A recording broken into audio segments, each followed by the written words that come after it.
தொடர்ச்சியாக பழங்குடியினர்களுக்கு என 50 படுக்கை வசதிகளுடன் மலை பிரதேசத்தில் அதிநவீன உயர் சிகிச்சையுடன் 700 படுக்கை வசதிகளுடன் 499 கோடி ரூபாய் மதிப்பீட்டில் கட்டப்பட்ட உதகை அரசு மருத்துவக் கல்லூரி மருத்துவமனையை எதிர்வரும் 6ஆம் தேதி தமிழக முதலமைச்சர் மு.க.ஸ்டாலின் திறந்து வைக்க உள்ளார்.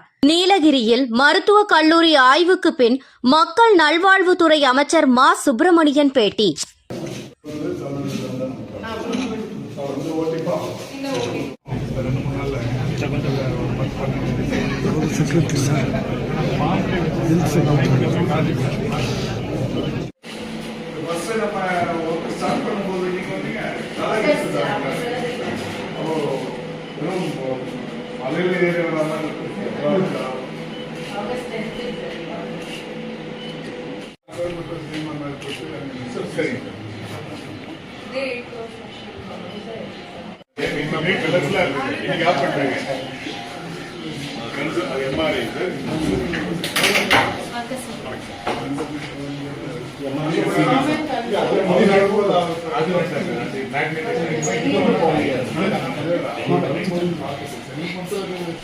இந்த நிலையில் இந்த மருத்துவக் கல்லூரி மருத்துவமனை என்பது இன்றைக்கு புதிதாக திறந்து வைக்கப்படவிருக்கிறது. 2022 ஜனவரி திங்கள் 12ஆம் தேதி உதகையில் மருத்துவக் கல்லூரி ஒன்று திறந்து வைக்கப்பட்டது. மாண்புமிகு தமிழ்நாட்டின் முதலமைச்சர் அவர்களுடைய தலைமையில் ஒன்றிய அரசின் பிரதமர் அவர்களால் அது திறந்து வைக்கப்பட்டது. அதன் தொடர்ச்சியாக ஒரு 4-5 மாதங்கள் கழித்து இந்த மருத்துவமனை கட்டும் பணிகள் 146 கோடியே 23 லட்சம் ரூபாய் மதிப்பீட்டில் தொடங்கப்பட்டது.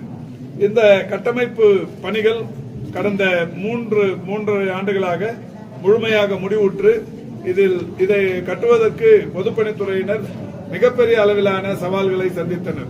காரணம், அந்த நிலச்சரிவு, இந்த கட்டிடம் கட்டுவதற்கு பெரிய அளவிலான ஒவ்வொரு அந்த மழைக்காலங்களில் அந்த பணிகள் மேற்கொள்ளப்பட முடியாத நிலை. இப்படி ஒரு 3 ஆண்டு கால போராட்டத்திற்கு பிறகு இந்த கட்டிடம் கட்டும் பணிகள் முழுமையாக முடிவுற்றிருக்கிறது. நானும் நம்முடைய துணையின் செயலாளர்களும் 4-5 முறை இந்த பணிகளை தொடர்ச்சியாக ஆய்வு செய்திருக்கிறோம். மாண்புமிகு அன்றைய அமைச்சராக இன்றைக்கு கொறடாவாக இருக்கிற பெருமதிப்பிற்குரிய ராமச்சந்திரன் அவர்கள் இதற்காக இந்த பல்வேறு முயற்சிகளை, தொடர் முயற்சிகளை எடுத்துக்கொண்டார்கள்.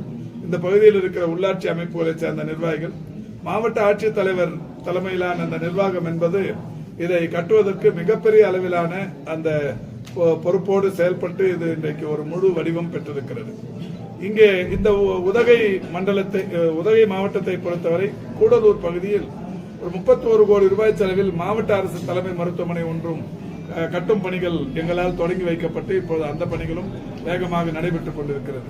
ஆக உதகையை பொறுத்தவரை மருத்துவத்துறையின் கட்டமைப்புகள் முழுமை பெற்ற மாவட்டமாக இன்றைக்கு இது முடிவுற்றிருக்கிறது. இந்த மருத்துவமனை வந்ததற்கு பிறகு 700 படுக்கைகள் கொண்ட ஒரு மருத்துவமனை மலைவாழ் பகுதியில், குறிப்பாக இதுபோன்ற மலைவாச ஸ்தலத்தில் இந்தியாவிலேயே ஒரு 700 படுக்கைகள் கொண்ட ஒரு மருத்துவமனை அமைவதென்பது நீலகிரியில் மட்டும்தான் என்பது ஒரு மகிழ்ச்சியான விஷயம். அதிலும் கூட இந்த மருத்துவமனை கட்டும் பணிகள் தொடங்கிய போது இங்க இருக்கிற பழங்குடியினர் சங்கத்தை அந்த நிர்வாகிகள், நம்முடைய மாண்புமிகு அன்றைய அமைச்சர் அண்ணன் ராமச்சந்திரன் போன்றவர்கள் மாண்புமிகு தமிழ்நாட்டின் முதலமைச்சரிடத்தில் வைத்த கோரிக்கை, இங்கே பழங்குடியினருக்கென்று தனி வார்டுகள் வேண்டும் என்கின்ற கோரிக்கை வைத்தார்கள். அந்த வகையில் இந்த மருத்துவமனையில் 50 படுக்கைகள் கொண்ட பழங்குடியினருக்கான வார்டுகள், இன்றைக்கு பிரத்யேக வார்டுகளும் மாண்புமிகு முதல்வர் அவர்களால் திறந்து வைக்கப்படவிருக்கிறது. 20 பெண்களுக்கான 20 படுக்கைகள் கொண்ட வார்டு ஒன்று, பெண்களுக்கான பிரத்யேக பழங்குடியினருக்கான வார்டு, அதேபோல் 20 படுக்கைகள் கொண்ட பிரத்யேக ஆண்களுக்கான பழங்குடியின ஆண்களுக்கான வார்டு, ஒரு 10 படுக்கைகள் மகப்பேறு மற்றும் பச்சிளம் குழந்தைகளுக்கான ஒரு சிறப்பு சிகிச்சை பிரிவு வார்டு ஒன்று, 10 படுக்கைகள்.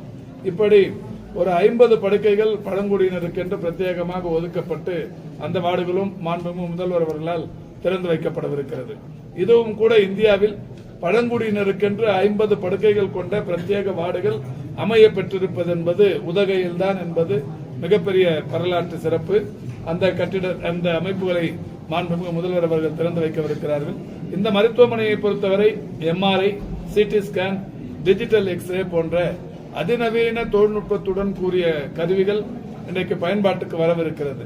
ஆபரேஷன் தியேட்டர்ஸை பொறுத்தவரை ஃபுல் பிளட்ஜட் ஆபரேஷன் தியேட்டர்ஸ் என்கின்ற வகையில் ஒரு முழுமை பெற்ற அறுவை அரங்குகள் 10 அமைய பெற்றிருக்கிறது.